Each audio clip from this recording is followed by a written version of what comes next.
Brought to you by Vigard. Pankaja ताईंचं काम करण्यामध्ये फार मोठं आहे स्पीड. पंकजा ताईंचं कामामध्ये फारच आहे स्पीड. मग का निवडून येणार नाही पंकजा ताईंसाठी बीड? माननीय नरेंद्र मोदीजी थोड्याच वेळात मंचकावर येणार आहे. देशाचा लाडका नेता आपल्या समोर येणार आहे. माननीय गोपीनाथ मुंडे यांच्या आठवणी आमच्या मनामध्ये आहे. गोपीनाथ मुंडे यांनी फार मोठं काम केलेलं आहे. या बीड जिल्ह्यासाठी, मराठवाड्यासाठी, महाराष्ट्रासाठी त्यांचं मोठं काम त्यांनी केलेलं आहे. भाइयों बहनों, उनके राज में पावर रहे अनस्टेबल और हम रखे सब स्मूथ और स्टेबल। हमारा नेता कैसा हो जो स्टेबल पावर दे वैसा हो। अब की बार वीगार्ड एसी स्टेबलाइजर का चमत्कार। बसा बसा, मोदी साहेब येत आहेत, बसा. तर या ठिकाणी मी आपल्याला एवढंच सांगतो, माननीय मुख्यमंत्री साहेब एकनाथ शिंदेजी आलेले आहेत. पालकमंत्री धनंजय मुंडेजी आहेत. आपल्या लाडक्या उमेदवार पंकजाताई गोपीनाथ मुंडे इथे उपस्थित आहेत. प्रीतमताई खासदार या ठिकाणी उपस्थित आहेत.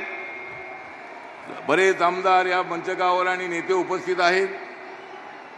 मी आपल्याला हेच सांगण्यासाठी आलेलो आहे की हे लोक, मी मुख्यमंत्र्यांना विनंती करतो की या जिल्ह्यामध्ये चंदन सापडलेलं आहे. चंदनाचं जे स्मगलिंग आहे ते स्मगलिंग या जिल्ह्यामध्ये झालेलं आहे. माननीय मुख्यमंत्री साहेब कोण आहे त्यांना शोधून काढा. मुख्यमंत्री साहेब ते कोण आहे त्यांना शोधून काढा आणि त्यांना शोधून काढलं की तुम्ही त्यांना काढा.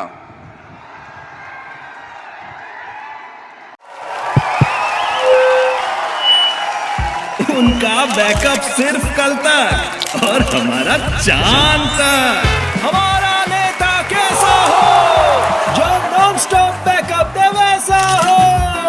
अब की बार वीगार्ड इन्वर्टर बैटरी का चमत्कार। आपल्या सर्वांना एकच गोष्ट सांगतो, माझ्या बौद्ध समाजाला, दलित समाजाला सांगतो, या देशाचं संविधान कोणीच बदलणार नाही. जर कोणी संविधान बदलण्याचा प्रयत्न केला तर त्याच्या पाठीमध्ये मी लाच घातल्याशिवाय राहणार नाही.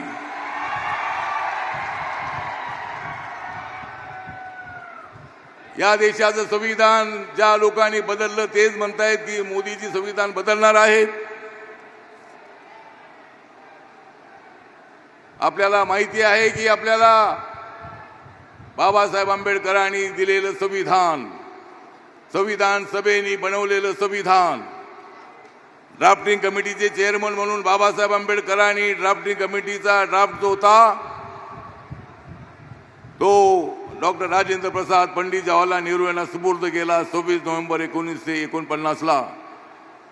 त्यांच्या तोंडातून उद्गार निघाले की बाबासाहेब आंबेडकर आपण या संविधानाचे खरे शिल्पकार आहात. आणि बाबासाहेब आंबेडकरांनी संविधानासाठी फार मोठे कष्ट घेतले. 26 नोव्हेंबर हा दिवस नरेंद्र मोदी यांनी देशामध्ये संविधान दिवस म्हणून पाळण्याचा आदेश दिला आणि साऱ्या शाळांमध्ये, कॉलेजमध्ये, ऑफिसेसमध्ये 26 नोव्हेंबर हा दिवस साजरा केला जातो. हे काँग्रेसला कधी आठवलं नाही. अरे तुमच्यासोबत आठवले असताना तुम्हाला आठवलं नाही तर तुम्हाला कधी आठवणार? तुम्हाला ते आठवलं नाही. बाबासाहेब आंबेडकरांना भारतरत्न देण्याचं तुम्हाला आठवलं नाही. बाबासाहेब आंबेडकरांचा फोटो जो आहे तो सेंट्रल हॉलमध्ये लावायचं तुम्हाला आठवलं नाही. बाबासाहेब आंबेडकरांनी या ठिकाणी संविधान लिहिलं रात रात्र जागून. 26 अलीपूर रोड दिल्ली, त्या ठिकाणी स्मारक बनवायला मी अनेक वेळेला तुम्हाला भेटलो पण तुम्ही ऐकलं नाही. मोदीजी आल्यानंतर ताबडतोब या ठिकाणी सुंदर स्मारक बनवलं. डॉक्टर आंबेडकर फाउंडेशनच्या जागेवर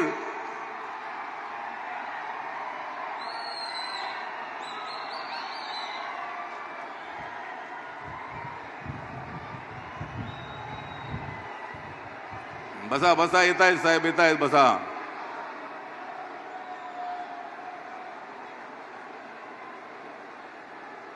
तर बाबासाहेब आंबेडकरांचं जी प्रतिमा होती, बाबासाहेब आंबेडकरांचं स्मारक त्या ठिकाणी doctor Ambedkar international centre Modi साहेबांनी बनवलं. मुंबईमध्ये मी तुम्हाला सांगतो, एकनाथ शिंदे साहेब इथं आहेत. बाबासाहेब आंबेडकरांचं हिंदू मिलच्या जागेची किंमत होती 3,600 कोटी रुपयाची. त्या जागेवर माननीय नरेंद्र मोदी यांनी ती जमीन ताबडतोब दिली महाराष्ट्र सरकारला, आणि त्या ठिकाणी सुंदर अशा पद्धतीचं आंतरराष्ट्रीय दर्जाचं बाबासाहेबांचं स्मारक होतंय.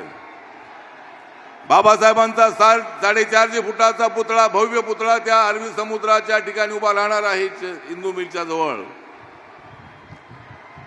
एवढी सगळी कामं करणारे नरेंद्र मोदी संविधान कसं बदलणार? मी तुम्हाला सांगतो की राहुल गांधी म्हणतायत की आरक्षण काढून घेणार आहेत. मोदी साहेबांनी अनेक वेळेला सांगितलेलं आहे की आरक्षणाला आमचा पूर्ण पाठिंबा आहे. बीजेपीने सांगितलंय आमचा पूर्णपणे पाठिंबा आहे. चंद्रशेखर बावनकुळे साहेब सारखे सांगतायत की आरक्षण हे आमचं सर्वांचं आरक्षण आहे, त्याला आमचा पाठिंबा आहे. देवेंद्र फडणवीस सांगतायत की आमचा आरक्षणाला पाठिंबा आहे. एकनाथ शिंदेजी सांगतायत आरक्षणाला आमचा पाठिंबा आहे. आणि SC ST OBCचं जे आरक्षण आहे, या आरक्षणाला धक्का लागणार नाही.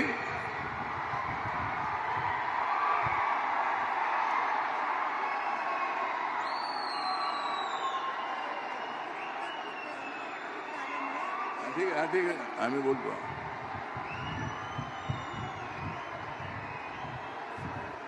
तर राहुल गांधी, मी हैदराबादवरून इथं आलो.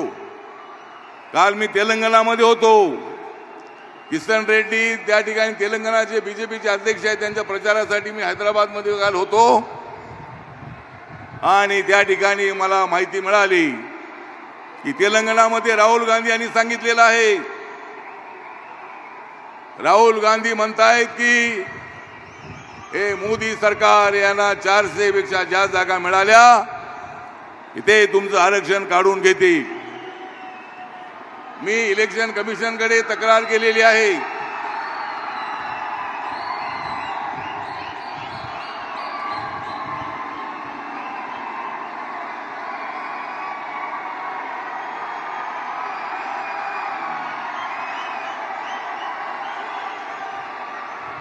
बसा बसा साहेब, येत आहेत, बसा.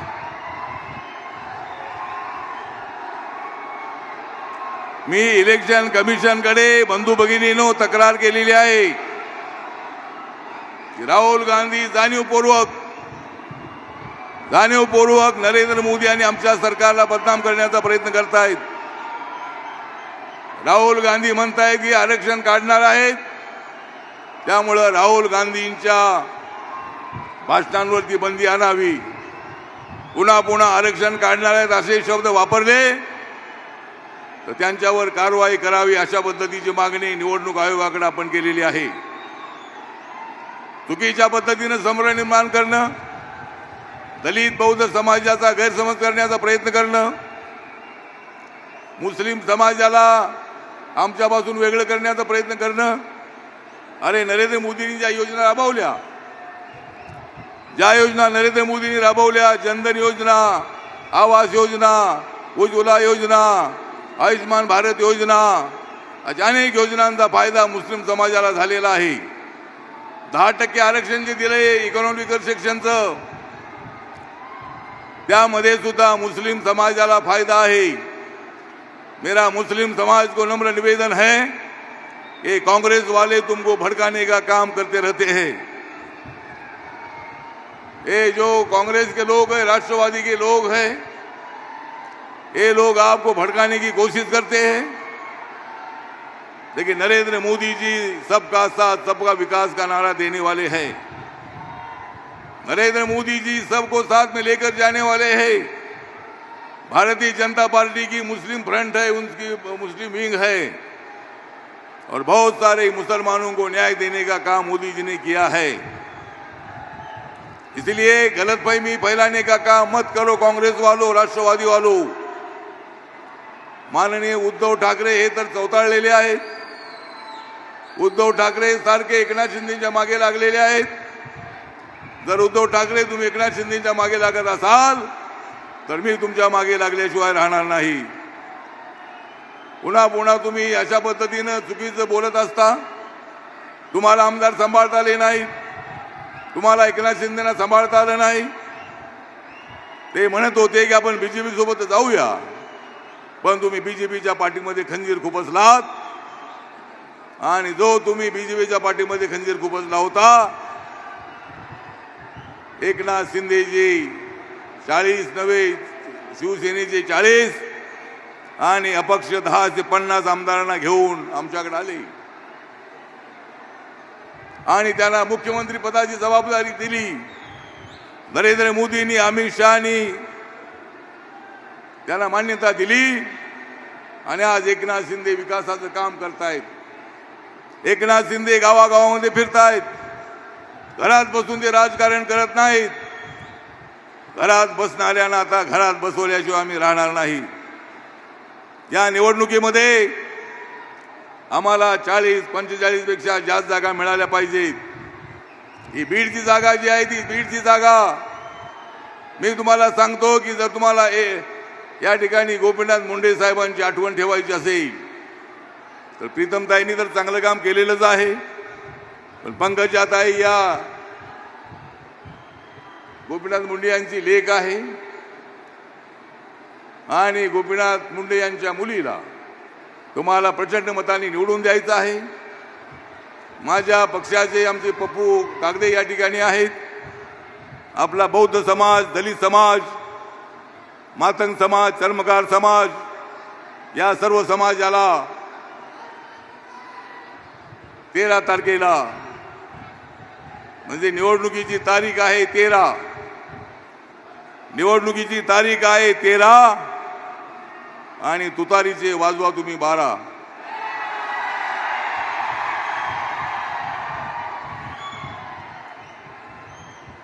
द्या तुम्ही भारत माता जिंदाबादचा नारा, द्या तुम्ही भारत माता जिंदाबादचा नारा आणि जागा करा तुम्ही बीड सारा. आपल्याला हे सगळं काम करायचं आहे. सर्व जाती जमातींना घेऊन जाणारे मुंडे साहेब होते. माझ्या बरोबर गोपीनाथ मुंडे साहेबांचे फार जवळचे संबंध होते. नामांतराच्या लढ्यामध्ये बाबासाहेब आंबेडकरांचं नाव मराठवाडा विद्यापीठाला देण्यासाठी भारतीय जनता पक्ष त्यावेळेला आमच्या सोबत होता. आम्ही भाजपसोबत नव्हतो, पण बाबासाहेब आंबेडकरांच्या नावासाठी भारतीय जनता पार्टी, प्रमोद महाजन, गोपीनाथ मुंडेजी हे सगळे जेलमध्ये गेले होते नामांतरासाठी. त्यामुळे त्यांचं मी आभार व्यक्त करतो की बाबासाहेब आंबेडकरांचं नाव जे मराठवाडा विद्यापीठाला मिळालेलं आहे त्याच्यामध्ये बीजेपीचा सुद्धा फार मोठा वाटा आहे. नामांतरामध्ये प्रमोद महाजन, गोपीनाथ मुंडे यांचा फारच मोठा होता वाटा. म्हणून या निवडणुकीमध्ये काढा तुम्ही महाविकास आघाडीचा काटा. आपण सर्वांनी मिळून पंकजाताईंसारखी एक अत्यंत अनुभवी महाराष्ट्राच्या मंत्रिमंडळामध्ये त्या 5 वर्ष राहिलेले आहेत. त्यांना अत्यंत अनेक खात्यांचा चांगला अनुभव आहे. बीडमध्ये पाणी कसं आणायचं याची त्यांना कल्पना आहे. धनंजय मुंडे आता कृषी मंत्री आहेत. या भावा बहिणींचं जमत नव्हतं, पण जमत नसलं दोघांशिवाय त्यांना गमतही नव्हतं. आता हे दोघे सुद्धा एकत्र आलेले आहेत. सर्वजण एकत्र आलेले आहेत. आम्ही सगळे एकत्र आलेलो आहोत.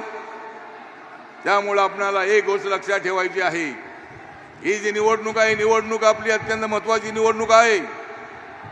या निवडणुकीमध्ये नरेंद्र मोदींना 3ऱ्यांदा प्रधानमंत्री बनवायचं आहे. देशातला दलित समाज मोठ्या संख्येने त्यांच्या पाठीशी उभा आहे. मागच्या निवडणुकीमध्ये 303 जागा बीजेपीला आणि एनडीएला 329 जागा होत्या. यावेळेला बीजेपीच्या 370 आणि आपणाला एनडीएच्या 400 पेक्षा जास्त जागा निवडून आणायच्या आहेत. आणि त्यासाठी राहिलेले 5 दिवस आहेत. या 5 दिवसामध्ये घराघरापर्यंत आपण पोहोचायचं आहे. मुस्लिम समाजाच्या घराघरापर्यंत पोचायचं आहे, त्यांना समजावून सांगायचं आहे। मुस्लिम समाज को मेरा निवेदन है कि आप कांग्रेस के बहकावे में आने की कोशिश मत करो। ये कांग्रेस वाले बहुत बड़े खतरनाक हैं। ये कांग्रेस वालों ने देश का पूरा सत्यानाश कर दिया है। देश को गरीबी में लौटने का काम इन लोगों ने किया है। हिंदू मुसलमानों में दरार पैदा करने का काम कांग्रेस ने किया है। दलित और सवर्णों में विवाद पैदा करने का काम इन्होंने किया है। मराठा समाजाच्या आरक्षणाला आमचा पूर्णपणे पाठिंबा आहे। तर SC ST OBCला आरक्षण मिळतंय, त्याच धर्तीवर मराठा समाजाला आरक्षण मिळालंच पाहिजे अशा पद्धतीची आमची भूमिका आहे। मनोज जरांगे पाटील यांच्या आंदोलनाला आमचा पाठिंबा आहे। त्यांना आरक्षण मिळालं पाहिजे भूमिका पंकजाताई सारख्या मांडतायत। माननीय मुख्यमंत्र्यांनी 10% आरक्षण देण्याचा निर्णय घेतलेला आहे। महाराष्ट्र सरकारने एकनाथ शिंदे, देवेंद्र फडणवीस, अजितदादा पवार यांच्या सरकारने 10% आरक्षण मराठा समाजाला देण्याचा निर्णय घेतलेला आहे। राज्यामध्ये तो कायदा लागू केलेला आहे। राज्यामध्ये ते आरक्षण मिळालेलं आहे। आमच्या भारत सरकारकडे हा प्रस्ताव आला, नक्की आम्ही त्या संबंधामध्ये विचार करणार आहोत। मराठा समाजाला माझं नम्र निवेदन आहे की मराठा समाज हा सगळेच मराठा श्रीमंत नाहीत। ज्यांचं उत्पादन 8 लाखाच्या आतमध्ये आहे त्यांनाच आरक्षण मिळणार आहे। OBCला सुद्धा जे आरक्षण मिळते त्याच्यामध्ये ज्यांचं उत्पादन 8 लाखाच्या आतमध्ये आहे त्याच कुटुंबांना OBCचं आरक्षण मिळतंय, सर्वांना ते आरक्षण मिळत नाही। आणि हा माझ्या मंत्रालयाचा विषय आहे। आज माझ्याकडे सोशल जस्टिसचं मंत्रालय आहे। उद्या कुठलं मंत्रालय येणार आहे की मला माहीत नाही आहे, पण मला कुठलंही मंत्रालय मिळालं तर मंत्रालय कसं चालवायचं मला चांगलं माहिती आहे। आणि माझ्यावर चांगली जबाबदारी नरेंद्र मोदीजी सोपवतील। माझा रिपब्लिकन पक्ष जो आहे देशाच्या कानाकोपऱ्यामध्ये आहे। अंदमान निकोबारमध्ये माझ्या पक्षाच्या शाखा आहेत। नागालँडमध्ये माझ्या पक्षाचे 2 आमदार निवडून आलेले आहेत। मणिपूरमध्ये माझ्या पक्षाचा आमदार 183 मतांनी हरला होता। आणि माझा पक्ष मी देशभरामध्ये वाढवलेला आहे। कोण म्हणतोय BJP वाले मोदी साहेब दुसऱ्यांचे पक्ष संपवतात? उद्धव ठाकरे म्हणतात की दुसऱ्यांचे पक्ष संपवतात। माझा पक्ष देशभरामध्ये वाढलेला आहे। माझा पक्ष कोणी संपवलेला नाही। तुमचा पक्ष तुम्ही संपवला, धनुष्यबाण तुमच्याकडून गेलं आणि आता मशाल तुम्ही हातात घेतलेली आहे। मशाल जी आहे ती किती वेळ चालणार आहे बघूया, किती दिवस पेटत राहणार आहे ती बघूया। आता ती पेटलेली दिसते, पण निवडणुकीनंतर ती मशाल विझलेली तुम्हाला पाहायला मिळेल। त्यामुळं या ठिकाणी तुम्हाला आमच्यासोबत राहायला होतं। उद्धवजी मी तुम्हाला सांगत होतो की तुम्ही आमच्यासोबत राहा। तुम्ही तिकडे काँग्रेस राष्ट्रवादीकडे जाऊ नका। मी तिकडे जाऊन इकडे आलेलो आहे। तुमचं काम काय आहे तिकडे?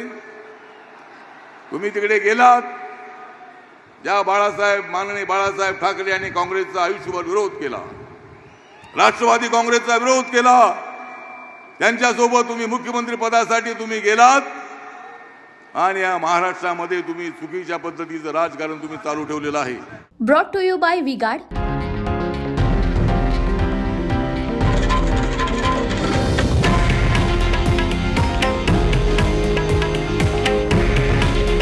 हे आहे देशातील नंबर 1 न्यूज नेटवर्क आणि आपण पाहत आहात TV9 मराठी। काळजी तुमची, हित महाराष्ट्राचं।